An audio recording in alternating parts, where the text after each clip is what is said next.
कमजोर और दुर्बल हारे हुए लोगों की कहानियां पढ़ते हैं जो मर जाते हैं और पुनर्जन्म लेते हैं, लेकिन बाद में वे अत्यधिक शक्तिशाली बन जाते हैं। लेकिन यह कहानी एक ऐसे राजा की है जिसके नाम मरने से पहले कई उपलब्धियां थीं। उसकी मृत्यु का कारण एक रहस्य बना हुआ है, लेकिन मृत्यु के बाद वह एक शिशु की तरह अपनी आंखें खोलता है और एक राजा के लिए उपयुक्त आलीशान कक्ष की अपेक्षा के विपरीत एक साधारण घर में जागता है। उसकी मां का नाम एलिस है, जो एक दयालु महिला थी, और उनके पिता रोल्स एक विश्वसनीय और करिश्माई व्यक्ति हैं, और उनके कभी बाहर होने वाले बचकानेपन को नजरअंदाज किया जा सकता है। जिस युग में राजा का पुनर्जन्म हुआ है वह कहीं अधिक पुरातन है। हफ्तों तक अपने आसपास के वातावरण का अवलोकन करने के बाद राजा अंततः इस निष्कर्ष पर पहुंचता है कि उसने इस दुनिया की सारी जानकारी सीख ली है, लेकिन फिर उसे पता चलता है कि वह गलत था। बाद में उसे पता चलता है कि इस दुनिया में जादू है जब उसकी मां उसके पिता की शरारतों से लगे घाव को भरने के लिए उपचारात्मक जादू का इस्तेमाल करती है। तभी राजा उसे एहसास होता है कि इस दुनिया में उसकी कल्पना से कहीं ज्यादा कुछ है, और अगर वह सच में सच कहे तो उसे इसके बारे में कुछ भी पता नहीं है। समय बीतता है और जब राजा रेंगने लायक हो जाता है तो वह अक्सर किताबें पढ़ने और इस दुनिया के बारे में अपना ज्ञान बढ़ाने के लिए अपने पालने से बाहर निकल आता है। इस जगह की खोज के बाद से वह इसके बारे में और जानने के लिए हर रात चुपके से बाहर निकलता है। उसने पाया है कि जिस दुनिया में वह पैदा हुआ था वह 3 बड़े राज्यों से बनी है। एलेनोर, जंगल के गहरे अंदर कल्पित बौनों का राज्य डार्वे, एक विशाल भूमिगत साम्राज्य, और बौनों का घर मानव साम्राज्य, स्पेन, सबसे अधिक आबादी वाला क्षेत्र भी है। इस दुनिया और पिछली दुनिया दोनों में राजशाही व्यवस्था है, लेकिन यहाँ की सरकार अर्जित नहीं बल्कि विरासत में मिलती है। इसका सीधा सा मतलब है कि यह दुनिया पिछली दुनिया की तुलना में बहुत कम विकसित है। उसे एहसास होता है कि तकनीकी प्रगति की कमी का कारण इस दुनिया में जादू की मौजूदगी है। तब से वह अपनी पुरानी दुनिया में जादू के मूल सिद्धांतों का अध्ययन कर रहा है। कभी की नामक एक जीवन शक्ति विद्यमान थी जिसका प्रयोग साधक कठोर प्रशिक्षण द्वारा अपने शरीर और शस्त्रों को सुदृढ़ बनाने के लिए करते थे। लेकिन इस संसार में भी एक ऐसी ही शक्ति है जिसे मन कहते हैं। हालांकि की के विपरीत, जो केवल व्यक्ति के भीतर ही विद्यमान होती है, मन उसके चारों ओर विद्यमान है। मन को नियंत्रित करने की शक्ति मुख्यतः आनुवंशिक होती है। लगभग हर 100 बच्चों में से एक में यह शक्ति होती है और इसका उपयोग विभिन्न तरीकों से किया जा सकता है। 2 सबसे आम विधियां हैं वृद्धि और जादू। संवर्धक अपने शरीर को मन से बढ़ाते हैं जिससे उन्हें अविश्वसनीय शक्ति, सुरक्षा और चपलता प्राप्त होती है। हालांकि उनकी कमजोरी उनकी सीमित क्षमता है। दूसरी ओर जादूगर बाहरी दुनिया में मन प्रक्षेपित करते हैं, अपने परिवेश को अपनी इच्छानुसार मोड़ते हैं, लेकिन जादू करने के लिए उन्हें अपने मन के मूल को पर्यावरण से प्राप्त मन से पूरित करना पड़ता है। दिलचस्प बात यह है कि उनकी मां को वे डेविएंट कहते हैं, विशेष रूप से एमेटर। डेविएंट अद्वितीय क्षमताओं वाले दुर्लभ प्रकार के जादूगर होते हैं और एमेटर अपनी मां की तरह वे मन को पुनर्स्थापित करने में विशेषज्ञ हैं। उन्होंने जो किताब पढ़ी थी उसके अनुसार एक जादूगर का पहला जागरण किशोरावस्था के शुरुआती और अंतिम वर्षों के बीच होता है जब उनका मन प्रकट होता है। मैनीक्योर की अवधारणा अजीब तरह से उनके पिछले जन्म के केंद्र से मिलती जुलती लग रही थी। उनकी पुरानी दुनिया में बच्चों को ध्यान करना और अपने शरीर में बिखरे सड़कों के टुकड़ों को महसूस करना सिखाया जाता था।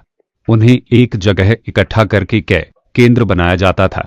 लेकिन जब हमारा छोटा राजा इसे आजमाने का फैसला करता है तकनीक, और उसे हैरानी होती है कि वह पहली ही कोशिश में इसमें कामयाब हो जाता है। हालांकि इससे पहले कि वह कुछ खास कर पाता, उसकी मां उसे रोक देती है। समय बीतता जाता है और 2 साल उड़ जाते हैं। फिर भी एलिस को लगता है कि उसने अपने नन्हे मुन्ने को पूरी तरह से नहीं जाना है। वह धीरे धीरे टुकड़ों टुकड़ों में उसके बारे में सीख रही है। उसने उसका नाम आर्थर रखा है और वह उसके जीवन की सबसे प्यारी और अनमोल चीज है। एक दिन वह देखती है कि उसका पति अपने बच्चे को लाठी चलाना और लड़ना सिखा रहा है, जिससे उसका मूड खराब हो जाता है क्योंकि उसका बच्चा मुश्किल से रेंग पाता है।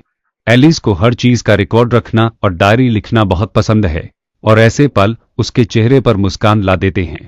उसने यह भी देखा है कि आर्थर को एशबर्न के बीचों बीच स्थित छोटे से शॉपिंग एरिया में जाना बहुत पसंद है, इसलिए हफ्ते में 1 या 2 बार शॉपिंग करने की बजाय उसने उसे हर दूसरे दिन शहर जाने की आदत डाल दी है।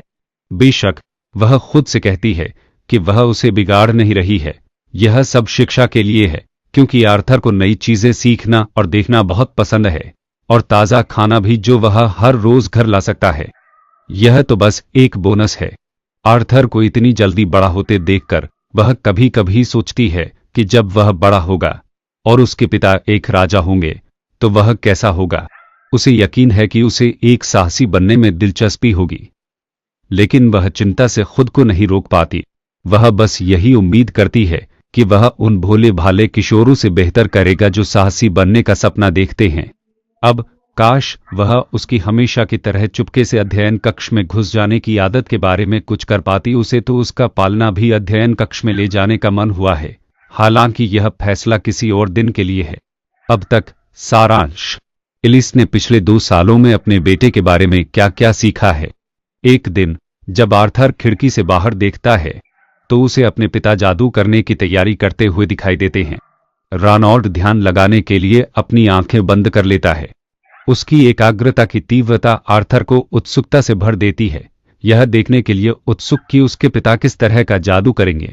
अचानक जैसे ही उसके पिता अपने जादू के चरम पर पहुंचते हैं, जमीन पर पड़े कंकड़ ऊपर उठने लगते हैं। मलबा हवा में कुछ ही फीट ऊपर तैरता है। आर्थर यह देखकर बेहद निराश हो जाता है। इस बीच रोल्स अपनी उपलब्धि से काफी खुश लग रहा है। आर्थर भी उतना ही निराश है जब वह अपने पिता को 3 मिनट तक गहन एकाग्रता से कुछ पत्थर कुछ फीट ऊपर उठाते हुए देखता है। यह बिल्कुल हास्यास्पद है। वह सोचने से खुद को नहीं रोक पाता कि अगर यह काम शारीरिक रूप से किया जाता तो आसान होता। तभी मैं खिड़की के पास उसके पास आ जाती हूँ। जब वह बाहर देखती है तो उसके चेहरे पर हल्की झुंझलाहट आ जाती है, क्योंकि उसे पता चलता है कि उसके पति ने फिर से सामने के बगीचे को खराब कर दिया है। अब तक आर्थर उसे पता चला है कि उसके पिता एक संवर्धक हैं, जिससे उसकी खुद के बारे में जिज्ञासा और गहरी हो जाती है। वह सोचता है कि जब वह अपने मन केंद्र को जागृत करेगा तो वह कैसा होगा। अपने पिता को कुछ देर अभ्यास करते देखने के बाद आर्थर बेंच से नीचे उतरने की कोशिश करते हुए अभ्यास छोड़ने का फैसला करता है। वह लड़खड़ाता है और नीचे झुकने में कठिनाई महसूस करता है। ध्यान लगाने से उसकी आंखें आधी बंद हो जाती हैं, लेकिन एलिस इसे गलत समझ लेती है, यह सोचकर कि उसे नींद आ रही है। वह उसे उठाती है और सोचती है कि झपकी लेने का समय हो गया है, लेकिन बेचारे लड़के को जल्द ही नींद आने लगती है। अपने नन्हे हाथों से अपनी मां से पढ़ाई करने की विनती करती है। उसकी मासूमियत इतनी जबरदस्त है कि एले के पास उसकी विनती मानने के अलावा कोई चारा नहीं बचता। आर्थर अपने सामने खुली किताब से बड़ी किताब लेकर बैठ जाता है। अचानक बाहर एक जोरदार धमाका होता है और लिस को डर लगता है कि उसके अनाड़ी पति ने एक और पेड़ गिरा दिया है। वह जांच करने के लिए बाहर जाती है, जिससे आर्थर को अपने मन को और प्रशिक्षण का अभ्यास करने का एक सुनहरा अवसर मिल जाता है। देखिए, इस दुनिया के बारे में ज्ञान इकट्ठा करने के अलावा आर्थर की अब तक की सबसे बड़ी उपलब्धि अपने मन कोर के निर्माण में उसकी प्रगति रही है। पिछले 2 वर्षों से उसने अपने शरीर के भीतर हजारों छोटे छोटे मन टुकड़ों को बड़ी मेहनत से अपने सौर जाल के पास इकट्ठा किया है। आर्थर समझता है कि मन कोर को स्वाभाविक रूप से बनने में इतना समय क्यों लगता है, किशोरावस्था तक नहीं। ये टुकड़े केंद्र की ओर बेहद धीमी गति से बढ़ते हैं, जिससे यह शरीर और मन दोनों के लिए एक कठिन कार्य बन जाता है। लेकिन अब तक हमारे लड़के की मेहनत बेकार नहीं गई। वह लगभग पहुंच ही गया है, बस एक आखिरी टुकड़ा बाकी है। जैसे ही वह आखिरी टुकड़ा घर में डालता है, एक जबरदस्त धमाके के साथ घर के अंदर एक विस्फोट होता है, जिससे पूरा घर तहस नहस हो जाता है। बाहर रेनॉल्ड सहज रूप से एलिस को अपनी बाहों में भर लेता है ताकि उसे चिलचिलाती गर्मी और मलबे से बचा सके। जब धूल आखिरकार जम जाती है तो हताश जोड़ा मुड़कर देखता है कि उसका घर खंडहर में तब्दील हो चुका है। एलिस सदमे से बेहाल है और अपने बेटे की तलाश में मलबे की ओर दौड़ते हुए चारों ओर शोक छा जाता है। रेनॉल्ड्स बेचैनी से मलबा हटाता है, लेकिन जब वह अपने बेटे को देखता है तो उसकी चिंता पहले आश्चर्य में और फिर विस्मय में बदल जाती है। वहां विनाश के बीच उसका बेटा बेपरवाही से हवा में तैर रहा है, मानो कुछ हुआ ही न हो। आर्थर बिल्कुल भी विचलित नहीं दिखता। उसके छोटे से शरीर के चारों ओर मैना की एक हल्की चमक है जो उसके मैना कोर को बदल रही है। छोटा लड़का आखिरकार अपने पैरों पर खड़ा हो जाता है और आखिरकार उसे महसूस होता है कि उसके भीतर मैना कोर की मौजूदगी, वह अपने अंदर एक ही रंग होने के एहसास का आनंद लेने लगा है और उसके आसपास के पेड़ भी हरे भरे लगने लगे हैं। लेकिन फिर उसे एहसास होता है कि उसका घर तबाह हो गया है और उसे पता नहीं कि किसने या किस चीज ने यह नुकसान पहुंचाया। उस दुर्घटना को 5 साल बीत चुके हैं। अपनी मां से उसे पढ़ना लिखना सिखाने के अलावा आर्थर मैना मैनिपुलेशन और संवर्धन के मूल सिद्धांत भी सीख रहा है। शुरुआत में चूंकि उसका शरीर स्पैरिंग के लिए बहुत छोटा था, इसलिए वे बुनियादी शारीरिक व्यायाम पर ध्यान केंद्रित करते थे। कुछ समय पहले उसके पिता ने फैसला किया कि आर्थर के लिए उस लकड़ी की तलवार से अभ्यास करने का समय आ गया है जो उसे उसके तीसरे जन्मदिन पर मिली थी। रेनॉल्ड उसे प्रशिक्षण के लिए बाहर ले गए और जब आर्थर अपनी नई लकड़ी की तलवार के साथ खड़ा था, उसके पिता ने एक पेड़ की टहनी पकड़ी और उसे मन के प्रवाह को अपनी श्वास के साथ तालमेल बिठाने के लिए कहा। उसके पिता ने समझाया कि आपके हृदय या फेफड़ों की तरह आपका मन केंद्र भी बस एक और अंग है। लेकिन आर्थर को यकीन नहीं है कि ये अमूर्त और स्पष्ट निर्देश उस 4 साल के बच्चे को कुछ सिखा पाएंगे जो सचमुच में सिर्फ 1 साल का बच्चा है। आर्थर अपनी जगह पर खड़ा होता है और अपने पिता के साथ कुछ मजाकिया मुक्कों का आदान प्रदान करता है। मुकाबला जारी रहता है और रॉल्फ साफ तौर पर मजे ले रहा है, लेकिन आर्थर की निराशा बढ़ती जा रही है। हमारा बेटा जानता है कि उसके पिता उसे तब तक नहीं जाने देंगे जब तक वह कुछ उल्लेखनीय हासिल नहीं कर लेता। कोई और विकल्प न होने पर वह खुद को मजबूत करता है और अपनी लकड़ी की तलवार इतनी जोर से घुमाता है कि वह छड़ी टूट जाए। उसके पिता उसे थामे हुए हैं। इस महत्वपूर्ण गतिविधि के बाद वह तुरंत अपनी पढ़ाई पर लौटने की इच्छा व्यक्त करता है। जब हमारा लड़का जादू की अपनी पढ़ाई पर लौटता है तो हमें पता चलता है कि इस दुनिया में ताकत व्यक्ति के मन के रंग से मापी जाती है। मोनोकोर काले रंग के होते हैं जो रक्तता को 3 रंगों में विभाजित किया गया है, गहरा, ठोस और हल्का, जिसमें हल्के रंग अधिक शुद्धता और शक्ति का प्रतीक हैं। जब हमारा लड़का गहन ध्यान में लीन था, उसकी मां ने उसे बीच में टोकते हुए रात के खाने के लिए अंदर आने का आग्रह किया। जैसे ही वे खाने के लिए बैठे, आर्थर को अपनी पढ़ाई में लगातार आ रही रुकावटों से बढ़ती हुई झुंझलाहट महसूस हुई। रेनॉल्ड्स ने एक उपयुक्त गुरु खोजने की बात शुरू की ताकि आर्थर अपने कौशल को और निखार सके। उसने तुरंत आपत्ति जताई, यह बताते हुए कि आर्थर केवल 4 साल का है और यह कदम उठाने के लिए बहुत छोटा है। रेनॉल्ड्स जवाब देते हैं कि उनके बेटे में इतनी कम उम्र में भी मन को नियंत्रित करने की अद्भुत क्षमता है और वह उसे रोकना नहीं चाहते। हालांकि एलिस दृढ़ रहती है। वह जिद करती है कि वह अपने बेटे को किसी दूर शहर में नहीं भेजेगी। ग्रेनोन्स उसे आश्वस्त करते हैं, समझाते हैं कि यह कोई साधारण शहर नहीं है और वादा करते हैं कि उनका विश्वसनीय मित्र आर्थर का व्यक्तिगत रूप से ध्यान रखेगा।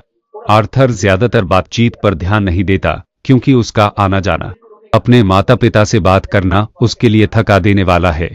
अचानक वे उसकी ओर मुड़ते हैं और इस मामले पर उसकी राय चाहते हैं। उसके पिता उससे पूछते हैं कि क्या वह बड़े शहर जाकर किसी असली शिक्षक से पढ़ाई करने में दिलचस्पी रखता है। मेरा बेटा अपने पिता द्वारा सिर्फ 4 साल के बच्चे से राय मांगने पर असहज महसूस करता है।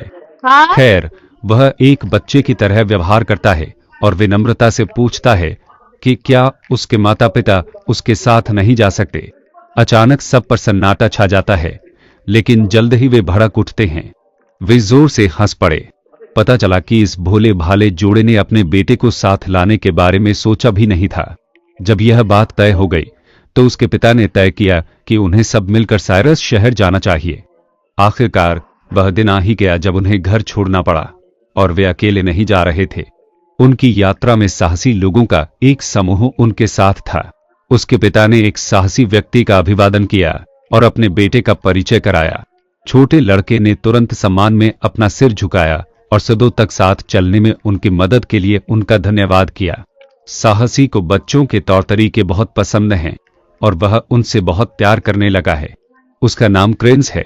वह एक संवर्धक है और भाला उसकी विशेषज्ञता है। एंजेलो रोज भी है, जो वायु जादू में माहिर एक जादूगर है। उसके पास अद्भुत कौशल हैं और वह समूह में सबसे अलग दिखती है। अगला है थॉर्न वॉकर, जो भी एक जादूगर है, लेकिन उसकी विशेषज्ञता पृथ्वी जादू है। सभी साहसी लोगों में जैस्मिन फ्लेन भी है, जो द्वंद्व युद्ध खंजर में माहिर एक संवर्धक है। वह सबसे निष्क्रिय है, ज्यादा कुछ नहीं बोलती, बस इधर-उधर घूमती रहती है। जिस गाड़ी में वे सवार होने वाले हैं, वहां सन्नाटा छा जाता है। आखिरकार एलन शार्प भी वहां पहुंच जाता है, जो जादुई तीरंदाजी में माहिर एक और संवर्धक है। अब जब सब मिल चुके हैं, रेनॉल्ड्स तय करता है कि आगे बढ़ने का समय आ गया है। वे गाड़ियों में अपना सामान लादते हैं और यात्रा शुरू होती है। आखिरकार आर्थर के लिए उस छोटे से गांव से परे एक दुनिया की खोज करने का समय आ गया है, जिसे वह जानता था। जैसे जैसे उनकी यात्रा आगे बढ़ती है, भोर होती है और राक्षस भी। साहसी लोग जल्दी से उनका ध्यान रखते हैं और गहरे समुद्र में डेरा डाल देते हैं। वे रात बिताने के लिए जंगल में गए, जहां बाकी सभी लोग कैंप फायर का आनंद ले रहे थे। वहीं आर्थर इस नीरस यात्रा के बोझ तले थोड़ा उदास लग रहा था।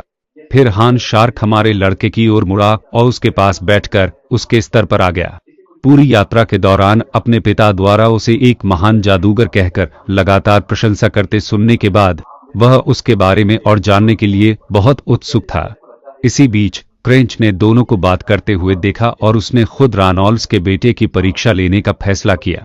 बिना किसी चेतावनी के उसने उस छोटे लड़के को उठा लिया। वह एक त्वरित द्वंद्व युद्ध का प्रस्ताव रखता है। जब आर्थर खुद को क्रेंच के सामने पाता है, तो उसे समझ नहीं आता कि उसे ऐसे साहसी व्यक्ति से लड़ना चाहिए या नहीं। उसकी विनती भरी निगाहें उसके पिता की ओर मुड़ जाती हैं, कोई रास्ता निकालने की उम्मीद में, लेकिन उसके पिता बस मुस्कुराते हैं और उसे जीतने के लिए उकसाने लगते हैं, पूरी तरह से निराश महसूस करते हुए। आर्थर को यकीन नहीं होता कि ऐसे क्षणों में उसके पिता कितने बेकार हैं। खैर, मेरा बेटा अपने पिछले जीवन के अनुभवों का हवाला देते हुए अपना रुख अपनाता है। अपनी तलवार को मजबूती से थामे वह क्रेंच पर झपटा।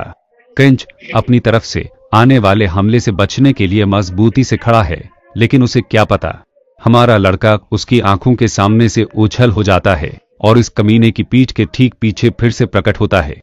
मेरा लड़का अपने छोटे से शरीर को स्थिर करता है और अपनी तलवार में जादू भर देता है। बिना एक पल भी गवाए वह तेजी से क्रेंच पर वार करता है, लेकिन क्रेंच आसानी से हमले को चकमा देकर वार का जवाब देता है। छोटा लड़का समय रहते झुक जाता है और लाठी को अपने ऊपर से गुजर जाने देता है। वह इस छोटे से मौके का फायदा उठाता है और सीधे क्रेंच की पसलियों पर वार करता है, जिससे वह विशालकाय आदमी जमीन पर गिर जाता है। हालांकि क्रेंच आसानी से हार मानने वालों में से नहीं है। वह जल्दी से उस आदमी को गिराने के लिए अपना पैर घुमाता है, लेकिन मेरा लड़का एक बार फिर झुक जाता है, बाल बाल बच जाता है। हालांकि वह पहले हमले से बच गया, लेकिन उसे यकीन नहीं है कि वह क्रेंच की अगली चाल का सामना कर पाएगा, जिसकी तैयारी वह पहले से ही कर रहा है। और हाँ, जैसे ही क्रेंच स्टेक उस पर वार करता है, हमारा लड़का उछलकर जमीन पर गिर जाता है। वह जमीन पर गिरता है। मिरर उसकी पीठ में बहुत दर्द हो रहा था। डर्टी वॉकर क्रेंच को एक बच्चे के साथ बहुत ज्यादा सख्ती बरतने के लिए सिर के पिछले हिस्से पर एक तमाचा मारता है। क्रेंच और थोर में अभी अभी देखे गए कौशल के प्रदर्शन से बिल्कुल स्तब्ध है। वह समझ नहीं पा रहा है कि उसके पिता कैसे दावा कर सकते हैं कि उन्होंने उसे कुछ नहीं सिखाया, लेकिन हमेशा की तरह पिता जोर देकर कहते हैं कि उन्होंने अपने बेटे को कुछ नहीं सिखाया। प्यार करने वाली मां जल्दी से आर्थर के जख्मों पर मरहम लगाने लगती है और उसे डांटती है, क्योंकि उसे यह पसंद नहीं है कि वह इतने समय तक लड़ झगड़ कर पढ़ाई कर रहा है। आर्थर इसे नजरअंदाज करने की कोशिश करता है, यह दावा करते हुए कि उसने कुछ करतब अपने पिता को देखकर और किताबें पढ़कर सीखे हैं, लेकिन क्रेंच को यकीन नहीं होता। उसे यकीन है कि ये करतब सिर्फ किताबों से नहीं सीखे जा सकते, और वह आर्थर द्वारा अभी अभी प्रदर्शित की गई तकनीकों को सीखने के लिए उत्सुक है। आखिरकार आर्थर बताता है कि उसने जो करतब दिखाए थे उन्हें कैसे करना है, लेकिन हर बार जब दूसरे लोग कोशिश करते हैं तो बुरी तरह नाकाम हो जाते हैं। शहर की ओर अपनी यात्रा शुरू किए कई दिन बीत चुके हैं। इस दौरान आर्थर का जन्मदिन भी बीत गया और उसे उपहार मिले। न केवल इसलिए कि यह उसका जन्मदिन था, बल्कि इसलिए भी कि उसने उन तकनीकों को सिखाने में जो मेहनत की थी। हैरानी की बात यह थी कि उसे उपहार देने वाली कोई और नहीं, बल्कि हमेशा निष्क्रिय रहने वाली जैस्मिन वर्थीफिल्म थी। इस बीच एडम हेलन और उसके पिता के साथ प्रशिक्षण अच्छी प्रगति के साथ जारी रहा। आर्थर को आश्चर्य हुआ कि जैस्मिन पहले ही कुछ तकनीकें सीख चुकी थी। वह अब भी इस बात से चकित था कि उसने उन्हें कितनी जल्दी समझ लिया। निर्देशों का पालन करना जरूरी था, खासकर जब कुश्ती के दांव पेच सीखने की बात आती थी। एक खूबसूरत झरने के पास कुछ देर मौज मस्ती करने के बाद समूह ने अपनी यात्रा जारी रखने का फैसला किया। आखिरकार वे एक वीरान और बंजर इलाके में पहुंचे, जो उनके पीछे छोड़ी गई हरी भरी वनस्पतियों से बिल्कुल अलग था। समूह ने हल्की फुल्की बातचीत करते हुए मजाक किया कि आर्थर के पिता मुसीबतों का चुंबक हैं, जो हमेशा सभी को किसी न किसी तरह की मुसीबत में फंसा देते हैं। इस बीच आर्थर कोशिश करता है। वह किताब पढ़ने पर ध्यान केंद्रित करने की कोशिश करता है, लेकिन उसे यह लगभग असंभव लगता है। उसकी परेशानी का कारण यास्मी की निगाहें हैं। वह काफी देर तक उसे घूरे बिना नहीं रह पाती। अचानक उनकी यात्रा डाकुओं द्वारा बाधित हो जाती है, क्योंकि वे सभी उनका सामना करने की तैयारी कर रहे हैं। बाहर मौजूद हमलावर तीरों की बौछार कर देते हैं। सौभाग्य से एंजेलो रोज का वायु जादू ज्यादातर को वही रोक देता है और प्रक्षेपास्त्रों को बिना किसी नुकसान के बिखेर देता है। साहसी लोग जल्दी से जैसे ही वे अपने अपने हथियार थामकर युद्ध की तैयारी करते हैं, हवा में एक तीव्र आभा छालाती है। हेलेन तुरंत अपना रुख अपनाती है, तीर खींचती है और तीर चलाती है, लेकिन पहाड़ियों पर उमड़े डाकुओं की संख्या को देखते हुए यह साफ है कि उसका एक तीर काफी नहीं होगा। डाकुओं का एक झुंड उन्हें घेर लेता है और पूरे समूह को चारों ओर से घेर लेता है। आखिरकार हमें इस घिनौने आदमी की एक झलक मिलती है, जो डाकुओं के गिरोह का सरदार लगता है। यह कमीना हारता नहीं है। वह अपने गुंडों को उन औरतों और बच्चे को छोड़ देने का आदेश देने में देर नहीं लगाता। वह उन दोनों को कोई नुकसान नहीं पहुंचाना चाहता जिनका उसने जिक्र किया था। आखिरकार खराब सामान ज्यादा दामों में तो बिकता नहीं। यही वह निर्णायक क्षण है जब आर्थर को एहसास होता है कि यह दुनिया उस दुनिया से बहुत अलग नहीं है जिसे उसने पीछे छोड़ दिया था। यहां भी अपराध मौजूद है और वह भी उतना ही क्रूर। खैर, मेरा बेटा आगे आने वाली चुनौती का सामना करने के लिए तैयार है। वह अपने खंजर को कसकर पकड़ता है, आने वाली चुनौती के लिए तैयार। लेकिन इससे पहले कि वह कुछ कर पाता, उसकी मां सहज ही उसे गले लगा लेती है और फुसफुसाते हुए कहती है कि चिंता करने की कोई जरूरत नहीं है, क्योंकि वह यहां है। डाकुओं ने तीरों की एक और बौछार शुरू कर दी, लेकिन थॉर्नब्रो ने अपने पृथ्वी जादू से तुरंत एक पत्थर की दीवार बना दी और ज्यादातर हमले को रोक दिया। हालांकि डाकू उन पर चारों तरफ से हमला करते हुए उन्हें घिरने लगे। कुछ तीर पत्थर की दीवार को चीरते हुए सीधे आर्थर और उसकी मां की ओर बढ़ गए। सौभाग्य से एंजेलो रोज अपने वायु जादू का इस्तेमाल करके आने वाले प्रक्षेपास्त्रों को विक्षेपित करके दिन बचाता है। डाकुओं का सरदार आखिरकार अपनी चाल चलता है और पहाड़ी से नीचे उतरकर उनका सामना करता है। एलेन सार्डो बिना लड़े ऐसा नहीं होने देगा। वह अपने तीर चलाता है और दो गुंडों को मार गिराता है, लेकिन सरदार आसानी से उसके वार को विफल कर देता है। इस बीच रेनॉल्ड्स पूरी ताकत से इन बदमाशों को बायदाए काटता है। एक ही बार में उनमें से कई को ढेर कर देता है। एक चालाक बदमाश रॉल्स पर पीछे से घात लगाने की कोशिश करता है, लेकिन एलेन समय रहते उसे देख लेती है और एक सटीक निशाने वाले तीर से उसे भेद देती है। लड़ाई जारी है और हम क्रेंच को भी कार्रवाई करते हुए देखते हैं। वह भी पीछे नहीं हटता। जब एक मोटा चुपके से आगे बढ़ने की कोशिश करता है, तो क्रेंच तुरंत हमले को चकमा देता है और कई विनाशकारी वार करता है।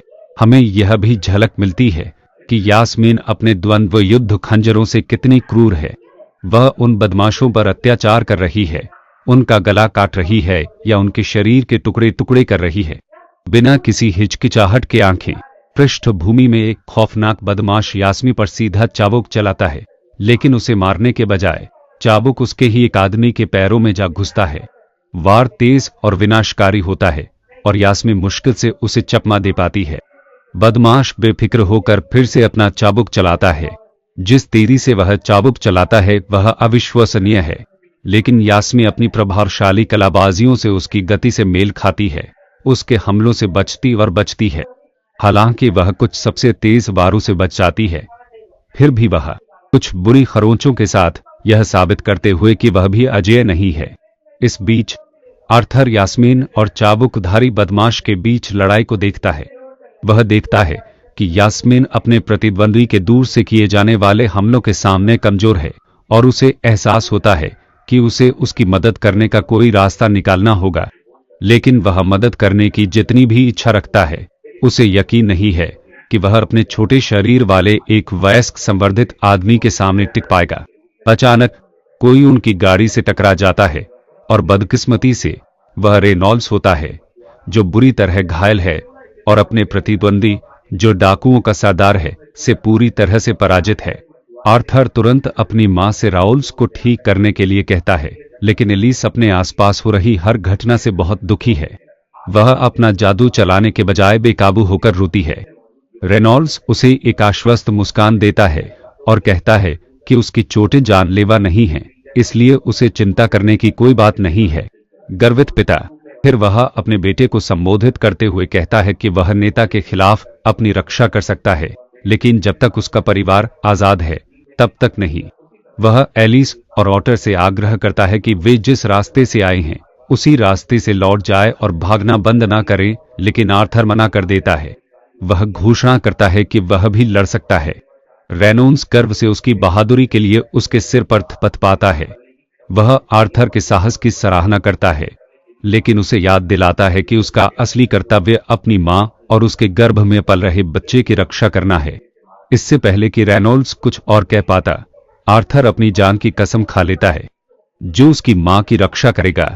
उसके पिता सिर हिलाते हैं और उसे जल्दी करने का आग्रह करते हैं, यह बताते हुए कि दुश्मन के साथ 4 जादूगर हैं। डाकुओं के सरदार को उनकी योजना का एहसास होता है और वह अपने आदमियों को मरहम लगाने वाले को पकड़ने का आदेश देता है। बिना किसी हिचकिचाहट के आर्थर अपनी मां का हाथ पकड़ लेता है और उसे पकड़ने के लिए दौड़ पड़ता है। अचानक एक बदमाश उन दोनों पर हमला करता है, लेकिन दुश्मन को रोकने के लिए बनी एक खाई उसका रास्ता रोक देती है, जिससे मां और बेटे को भागने का पर्याप्त समय मिल जाता है। एक हार वह कमीना चुपके से तीर लेकर उन दोनों के पास पहुंचने की कोशिश करता है। हालांकि आर्थर को जल्द ही तीर का आभास हो जाता है। वह जल्दी से अपनी लकड़ी की तलवार से उसे गिराने की कोशिश करता है। हालांकि तीर इतना शक्तिशाली है कि तलवार के 2 टुकड़े भी कर देता है। तीरंदाज अवाक रह जाता है। एक बच्चे को अपने शक्तिशाली तीर को रोकते देख हैरान रह जाता है, लेकिन जब उसका ध्यान भटकता है तो एरेन द्वारा चलाया गया एक तीर उसके सिर में जा लगता है और वह आर्थर को तुरंत भागने के लिए कहता है। जैसे ही वह छोटा लड़का अपनी मां के पास दौड़ता है, उसे कुछ अजीब सा एहसास होता है। जहां तक उसे याद है वहां 4 जादूगर होने चाहिए थे, लेकिन वह चौथे को देख नहीं पाता, भले ही वह उन्हें गिनने की कोशिश करता है। एक क्रेच से जुड़ा है, दूसरा टर्न वॉकर से और तीसरा जैस्मिन से। तभी आर्थर की नजर चौथे आदमी पर पड़ती है, जो पहाड़ी की चोटी पर खड़ा एक विशाल मन का गोला बना रहा है। वह कमीना तेजी से उस ऊर्जा के गोले को मां और बच्चे पर फेंक देता है। आर्थर को समझ नहीं आता कि इस नाजुक घड़ी में क्या करे। अगर वह उसे रोकने के लिए मन का इस्तेमाल भी करे तो भी उसकी मां नहीं कर पाएगी। वह इससे बचने के लिए काफी तेज होगी। एक पल के फैसले में वह जमीन पर अपने नन्हे पैर पटकती है, अपनी मां को खतरे से दूर धकेलती है और उस धुंधले मन के गोले में से अपना खंजर ईश्वरीय गति से फेंक देती है। खंजर तुरंत उस कमीने के पैर में लग जाता है। हालांकि मन का गोला और को बुरी तरह घायल कर देता है, जिससे वह चट्टान के किनारे की ओर उड़ जाता है।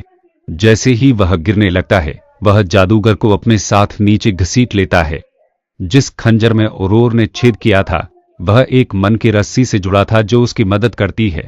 वे जादूगर को घसीटते हुए ले जाते हैं, लेकिन पूरी तरह गिरने से ठीक पहले जादूगर चट्टान के किनारे को पकड़ लेता है। दुर्भाग्य से चट्टान का वह हिस्सा जिससे वह चिपका हुआ है, उसके भार से टूट जाता है और वे दोनों खाई में गिरने लगते हैं। डर्डन वर्म को एहसास होता है कि छोटा लड़का गिरकर मर रहा है, इसलिए वह उसे बचाने के लिए मिट्टी से बना एक विशाल हाथ बनाता है। लेकिन लगता है कि डर्डन बहुत देर से पहुंचा है। आर्थर की आंखें आंसुओं से भर जाती हैं क्योंकि वह गिरता रहता है। उसे क्या तोड़ता है? सिर्फ गिरने से ही उसका दिल नहीं टूटता, बड़ा भाई बनने का उसका सपना, उसकी उंगलियों से फिसलने का ख्याल भी टूट जाता है।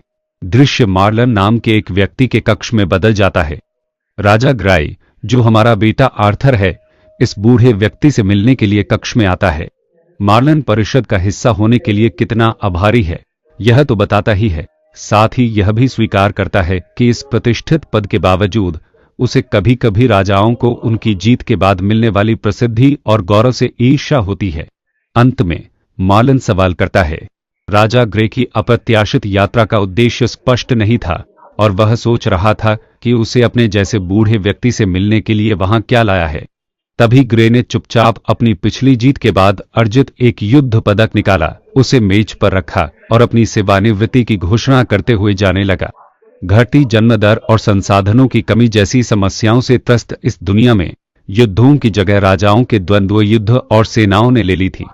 ग्रे उन राजाओं में से एक था, एक प्रमुख व्यक्ति जिसने अपने क्षेत्र की रक्षा के लिए उसके प्रतिनिधि के रूप में युद्ध लड़ा। लेकिन ग्रे का इस्तीफा देने का फैसला थकान या कौशल की कमी से नहीं आया था।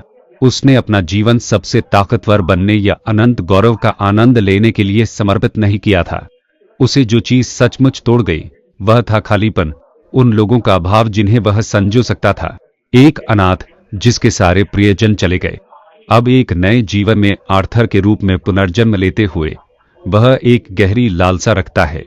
वह इस जीवन में अपना सब कुछ सिर्फ एक के लिए त्याग देगा, एशबर्न लौटने और उन सबको फिर से देखने का मौका। कुछ देर बाद आर्थर अपनी आंखें खोलने लगता है। उसे कुछ भी अंदाजा नहीं है कि वह कहाँ है या क्यों जिंदा है। पास ही उसे जादूगर का बेजान शरीर दिखाई देता है।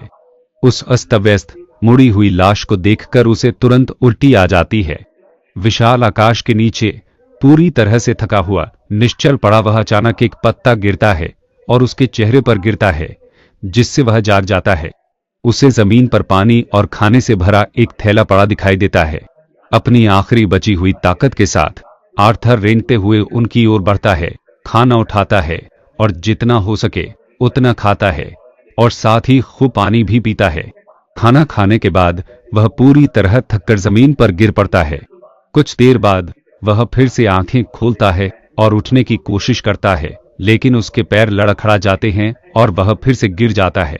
इसके बावजूद वह अपनी बची हुई सारी ताकत जुटाता है और आखिरकार खुद को खड़ा करता है। सबसे पहले वह जादूगर की लाश से खंजर निकालता है। जब वह ऊपर देखता है तो उसे आखिरकार एहसास होता है कि जिस चट्टान से वह गिरा है वह कितनी ऊंची है। यह अकल्पनीय है कि वह इतनी ऊंचाई से गिरकर बच गया, लेकिन उसके पास इस पर सोचने का समय नहीं है, इसलिए वह अपने एकाकी रास्ते पर चल पड़ता है। अचानक उसे एक आवाज सुनाई देती है जो उसे पुकार रही है।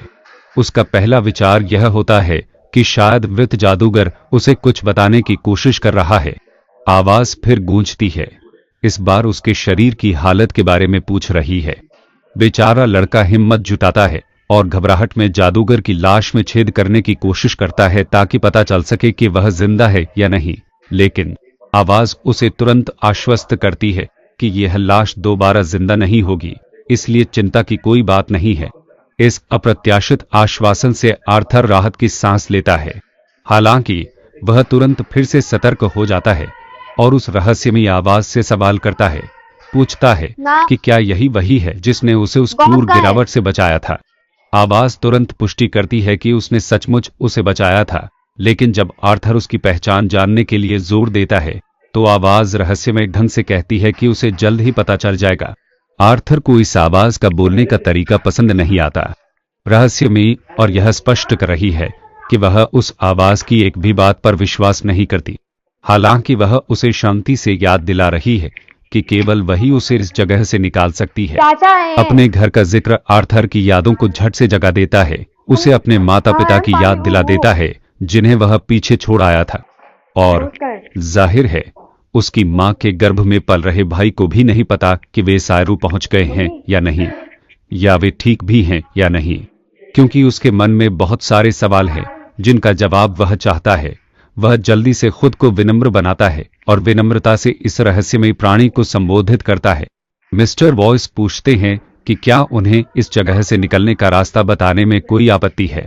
आवाज हंसती है, यह देखकर हैरान कि कैसे यह पहले घमंडी लड़का इतनी जल्दी विनम्र हो गया है।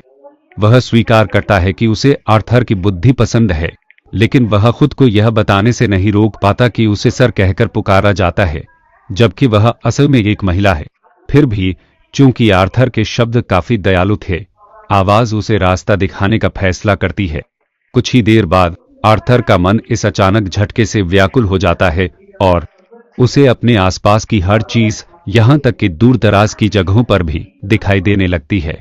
इस आभास के साथ आर्थर जंगल से बाहर निकलने लगता है। उसका शरीर धीरे धीरे ठीक हो रहा है। दोपहर में उसे बस हल्का दर्द और पीड़ा रह जाती है, लेकिन वह यह पता लगाने की कोशिश करता रहता है कि उसे बचाने के लिए किस जादू का इस्तेमाल किया गया था। उसे कैसे पता चला कि वह गिर रहा है और उसने उसे क्यों बचाया। आर्थर जितना ज्यादा तार्किक स्पष्टीकरण ढूंढने की कोशिश करता है, उसके मन में उतने ही ज्यादा सवाल उठते हैं। अचानक आर्थर के कानों में बहते पानी की मधुर ध्वनि सुनाई देती है। वह एक विशाल चट्टान पर चढ़ जाता है। उसका रास्ता रोककर वह बिना कुछ सोचे समझे नदी में कूद पड़ता है। इस ताजगी भरे पल का आनंद लेते हुए रहस्यमयी महिला उसे डांटती है कि वह कितना बेफिक्र लग रहा है। वह उसके पुरुषत्व के आकार पर भी सवाल उठाती है और इतने छोटे हथियार पर अपनी निराशा व्यक्त करती है। आर्थर अपमानित महसूस करता है और जल्दी से फिर से कपड़े पहन लेता है। अपनी यात्रा जारी रखने से पहले वह अपनी पानी की थैली भर लेता है और अपनी ताकत बनाए रखने के लिए पर्याप्त खाना खाता है। जैसे ही वह पहाड़ से गिरा, पूर्व दिशा में, वह एल्विन क्षेत्रों के पास ही होगा, लेकिन उसे वह धुंध नहीं दिखाई देती जिसके लिए फॉरेस्टा जाना जाता है।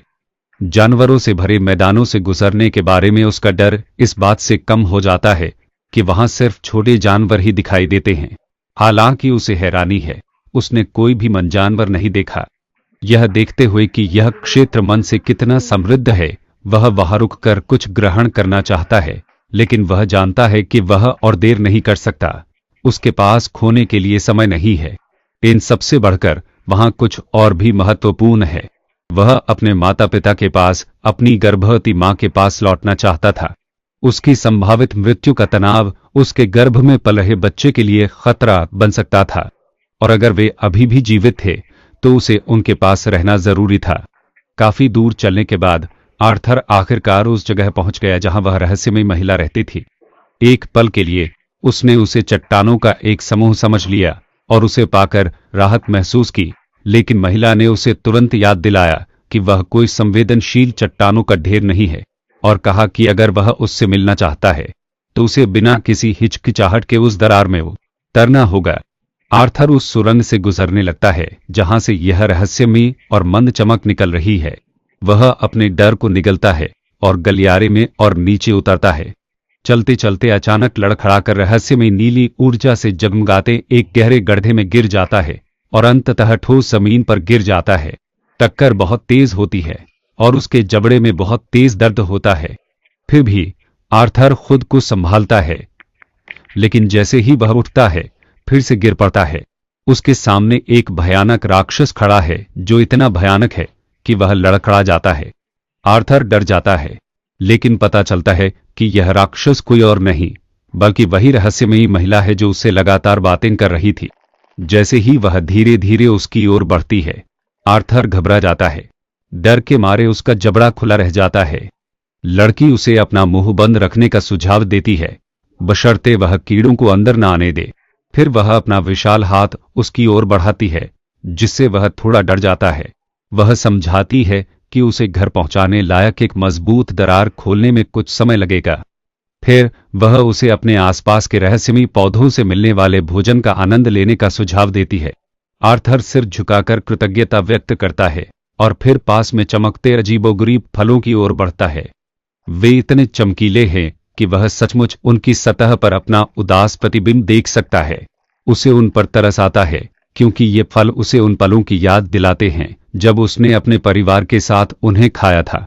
जैसे ही वह इन विचारों में खोया होता है, राक्षसी महिला अचानक पीछे से उसे चौंका देती है। अचानक डर के कारण वह आर्थर गलती से उस नाजुक फल को अपने हाथ में लेकर कुचल देता है, जिससे उसका रस उसके चेहरे पर छलक जाता है। बाद में दोनों फल खाने के लिए बैठ जाते हैं और खाते खाते आर्थर आखिरकार तय करता है कि अब इस जीव को अपना परिचय देने का समय आ गया है। राक्षसी तुरंत अपना नाम सिल्विया बताती है और वे नाम बदल लेते हैं। सिल्विया के आने का आर्थर का शुरुआती डर धीरे धीरे कम होता जाता है और वह खुद से वे सारे सवाल पूछने लगता है जो गिरने के बाद से उसके मन में घूम रहे थे। वह कहाँ था? यह जगह, वह यहाँ अकेली क्यों थी? वह कहाँ से आई थी? उसे यह घाव कैसे लगा? और सबसे जरूरी बात, उसने उसे क्यों बचाया? सिल्विया उसके पहले सवाल का जवाब देते हुए बताती है कि यह जगह जानवरों के खुले मैदान और उस प्राणी के जंगल के बीच बसा एक संकरा इलाका है। इस इलाके के बारे में कोई नहीं जानता क्योंकि वह यहाँ आने वाले हर किसी की रक्षा करती रही है। इसके अलावा यहाँ ज्यादा लोग आते भी नहीं हैं, इसलिए आर्थर असल में उसके इलाके में आने वाला पहला व्यक्ति है। अब वह उसके साथ ज्यादा सहज महसूस करता है। आर्थर उसे इसे कला कहने की इजाजत देता है, जैसा कि उसका परिवार करता है।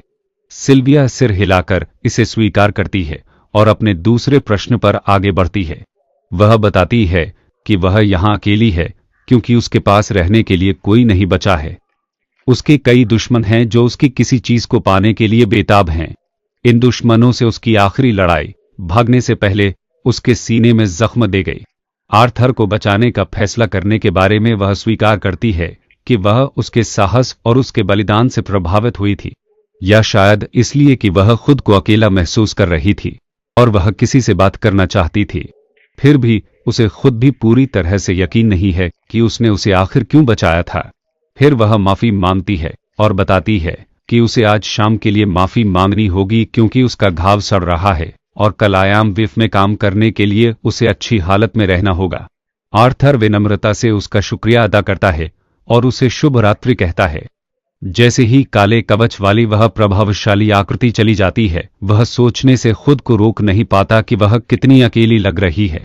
जाने से पहले सिल्विया एक बात साझा करती है, ताज़ा जानकारी। हालांकि उसकी नजरें उसके परिवार और दोस्तों के सटीक स्थान तक नहीं पहुंच पा रही थी, फिर भी उसने उसे आश्वस्त किया कि सभी सुरक्षित हैं। इस खबर ने आर्थर को कुछ पल के लिए तो अवाक कर दिया, लेकिन फिर यह जानकर कि वे सुरक्षित हैं, वह भावुक हो गया। उसकी आंखों में खुशी के आंसू आ गए और उसने मुस्कुराते हुए उसे उस खुशखबरी के लिए धन्यवाद दिया जिसका उसे इतने लंबे समय से इंतजार था। जैसे जैसे समय बीतता गया, सिल्विया और आर्थर घंटों तरह तरह की बातें करते रहे, जब तक कि वह द्वार तैयार कर रही थी। वे घंटे दिनों में बदल गए और दिन हफ्तों में, क्योंकि उन्होंने लगभग सारा समय एक साथ बिताया।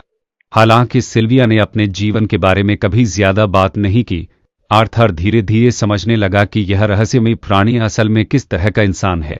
कवच पहने इस रहस्यमयी महिला के साथ रहने के बाद आर्थर समझ गया था कि सिल्विया उस मुहावरे का जीता जागता उदाहरण थी, किताब को उसके आवरण से मत आंको, जो उसके विचार से बिल्कुल उलट था।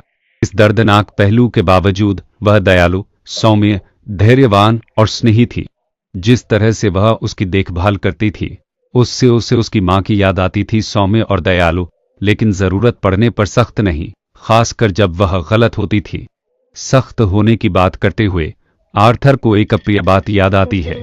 एक समय था जब उसने उन डाकुओं के प्रति अपनी दुश्मनी जाहिर की थी जिन्होंने उस पर और उसके परिवार पर हमला किया था। उस घिनौने गिरोह के सरगना की छवि उसके मन में बस गई है और वह जानता है कि जब तक वह उस आदमी को पकड़ नहीं लेता, तब तक उसके विचारों को शांति नहीं मिलेगी। कमीना! तभी सिल्विया अचानक उसके माथे पर वार करती है, जिससे वह कई मीटर दूर उड़ जाता है, जबकि वह मानती है कि वह सही थी और उन डाकुओं को मौत मिलनी ही चाहिए थी। इसीलिए उसने उस जादूगर को नहीं बचाया जो उसके बगल में गिर गया था। हालांकि वह यह भी स्पष्ट करती है कि उसके दिल में नफरत और बदले की भावना को भरने देना आगे चलकर उसे ही नुकसान पहुंचाएगा। इसके बजाय वह उसे बदले के बोझ से मुक्त होकर आगे की ओर देखते हुए गर्व से जीने के लिए कहती है। वह लौटेगा, उसे दुर्भाग्य का सामना करना पड़ेगा, लेकिन उसे दुख और क्रोध को अपने मन पर हावी नहीं होने देना चाहिए। इसके बजाय उसे इनसे भविष्य का सामना मुस्कुराते हुए करना सीखना चाहिए, तभी वह सचमुच विजयी होगा। आर्थर को किसी ऐसी व्यक्ति से नैतिकता और जीवन पर उपदेश की उम्मीद नहीं थी जो बुराई की प्रतिमूर्ति लगती हो। हालांकि उसके शब्दों ने उसे गहराई से प्रभावित किया। अपने विचारों में खोए हुए उसने शायद ही ध्यान दिया हो कि कब उसने उसे उसकी कल्पना से बाहर निकाला और उसे याद दिलाया कि वह खाते समय अपना दिया हुआ फल खत्म कर ले। वह देखता है कि उसका घाव और भी बदतर लग रहा है। वह तुरंत उसे आश्वस्त करता है कि चिंता की कोई बात नहीं है, उसके घाव से कभी कभी रिसना सामान्य बात है। हालांकि उसके मन में कुछ और ही है। उसकी जानकारी के अनुसार मनुष्य आमतौर पर 12 या 13 साल की उम्र के आसपास अपने मन कोर को जागृत करते हैं। तो फिर ऐसा कैसे हुआ कि उसने पहले ही अपना कोर बना लिया है और कई प्रशिक्षित जादूगरों की तुलना में मनकोर का ज्यादा प्रभावी ढंग से इस्तेमाल करना सीख लिया है? उसके सवाल पर आर्थर गर्व से समझाता है कि वह सचमुच एक प्रतिभाशाली व्यक्ति है। सहज, अगर ऐसा है तो वह कहती है कि उसके पास उसे सिखाने के लिए कुछ है। यह एक तकनीक है, चलते फिरते ध्यान लगाने और मन को अवशोषित करने का एक तरीका। और अगर वह काफी कुशल है तो शायद लड़ते हुए भी। जब वह इस तकनीक का प्रदर्शन करती है तो आर्थर दंग रह जाता है और उसकी जिज्ञासा बढ़ जाती है। सिल्विया फिर समझाती है कि मन के मामले में इंसानों की मानसिकता बहुत सीधी होती है। इस तकनीक में महारत हासिल करने के लिए उसे धीरे धीरे सरल, निरर्थक गतिविधियों से शुरुआत करनी होगी और धीरे धीरे जटिलता बढ़ानी होगी। लेकिन ये अमूर्त शब्द आर्थर के लिए ज्यादा मददगार नहीं होते, इसलिए सिल्विया उसे समझाने की कोशिश करती है कि मन जानवर इसे स्वाभाविक रूप से सीख लेते हैं। हालांकि चूंकि इंसान आमतौर पर बहुत देर से जागते हैं, इसलिए उनका शरीर इस तरह के मल्टीटास्किंग के लिए सक्षम नहीं होता।